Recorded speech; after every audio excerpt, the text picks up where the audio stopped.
আসসালামু আলাইকুম। শুভমান পান্তের ঝড়ো তাণ্ডবে বড় সংগ্রহ ভারতে।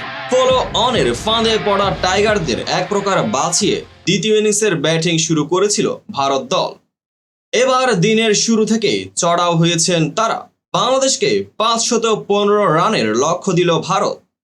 প্রথম ইনিংসে 227 রানের লিড পেয়েছিল ভারত।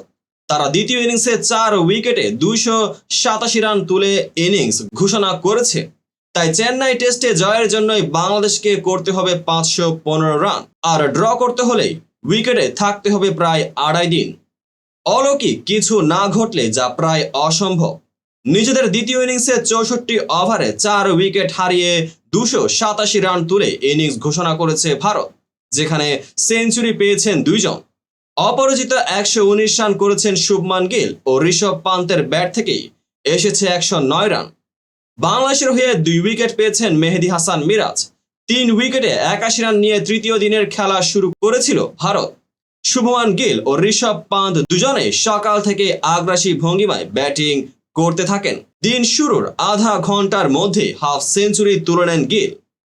মেহেদী হাসান মিরাজের একই ওভারে 2টি ছক্কা হাঁকিয়ে টেস্ট ক্যারিয়ারের 7ম হাফ সেঞ্চুরি তুলে নেন এই ব্যাটার। এরপর হাফ সেঞ্চুরি পূর্ণ করেন পান্ত।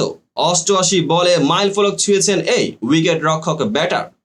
2 ব্যাটারে হাফ সেঞ্চুরি করে অপরাজিত থেকে লাঞ্চ বিরতিতে যান। বিরতি থেকে ফিরে দুজনে পেয়েছেন সেঞ্চুরির দেখা।